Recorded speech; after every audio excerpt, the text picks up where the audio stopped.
ప్రతి ఒక్కరి జీవితాలు ఏ జీవితం చూసుకున్నా మీరు గుర్తుపెట్టుకోవాల్సింది చిన్నప్పుడు కష్టాల్లోనే పుడతాం. తర్వాత మన శక్తిని బట్టి మన సామర్థ్యాన్ని బట్టి మన జీవితాన్ని మలుచుకునే పరిస్థితి వస్తుంది. 1945లో మద్రాసు రైలు ఎక్కాక ఎన్టీఆర్ జైత్ర యాత్ర ప్రారంభమైంది. ఆయన కూడా సినిమాల్లో మీరు చూశారు. నెలవారీగా జీతం కోసం సెటిల్ అయ్యాడు ఫస్ట్ టైం. అంటే ప్రతి ఒక్కరి జీవితాలు చూసినప్పుడు ఒక ఆశ్చర్యంగా ఉంటాయి.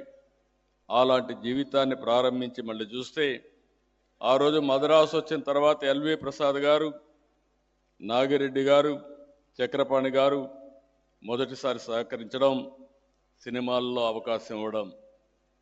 ఆ తర్వాత మనం ఒక్కసారి చూస్తే సాంఘిక, పౌరాణిక, జానపద, చారిత్రక పాత్రలో నటించి ప్రాణం పోశారు. 300 సినిమాల్లో నటించారు.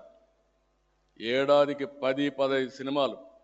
ఇప్పుడు ఒక సినిమా 3 ఏళ్ళు పడతా ఉంది, కానీ ఎన్టీ రామారావు గారు మాత్రం సంవత్సరానికి 10 నుంచి 15 సినిమాలు నటించే పరిస్థితికి వచ్చారు. ఇంకొక పక్కన మీరు చూస్తే భారతదేశ సినీ చరిత్రలో ఎన్టీఆర్ల విభిన్న పాత్రలో పోషించినటువంటి ఒక నటుడు వేరే వాళ్ళు ఎవ్వరు దొరకరు, ఎవరు కనిపించరు. ఏ పాత్ర పోషించిన ఆయన్ని మీరు చూస్తే ఆ పాత్రలో జీవించాడు. ఒక వెంకటేశ్వర స్వామి పాత్ర వేయాలన్నా, శ్రీకృష్ణుడు పాత్ర వేయాలన్నా ఆయన ఒక క్రమశిక్షణ. నాన్ వెజిటేరియన్ తినేవాడు కాదు. అదే సమయంలో ఇంట్లో కూడా మంచం మీద పడుకునేవాడు కాదు, చాప మీద పడుకునేవాడు. అంటే ఒక మనిషి ఏదైనా ఒకటి చేయాలంటే ఏ విధంగా ప్రాక్టీస్ చేస్తారనేది ఎన్టీ రామారావు గారు ఒక ఉదాహరణ. ఒక రాముడు, ఒక కృష్ణుడు, ఒక వెంకటేశ్వర స్వామి. ఒకప్పుడు మీరు చూస్తే ఇళ్లలో పూజ చేయాలంటే ఇప్పుడు కూడా మీరు చూశారు, ఆయన ఏదైతే బ్యూటిఫుల్గా మన వాళ్ళు క్యాలెండర్ తీసుకొచ్చారు అది తీసుకుంటే ఒక పవిత్రమైన భారం. దేవుడు అనేవాడిని మనం చూడలేదు, కానీ ఎన్టీఆర్ రూపంలో దేవుళ్ళని చూస్తున్నామని చెప్పి కూడా నేను మీకు తెలియజేస్తున్నా.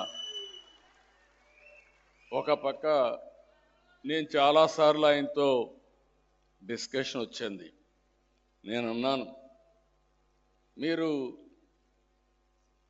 ఒక పక్కన శ్రీరాముడిగా యాక్ట్ చేస్తారు, ఇంకొక పక్కన రావణాసురుడిగా యాక్ట్ చేస్తారు, ఏ విధంగా సమర్థిస్తారని అడిగాను.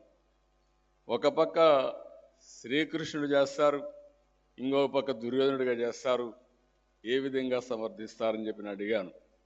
ఆయన అడిగితే ఒకే మాట చెప్పాడు, ఏ క్యారెక్టర్కి ఆ క్యారెక్టర్ డిఫరెంట్గా ఉంటుంది,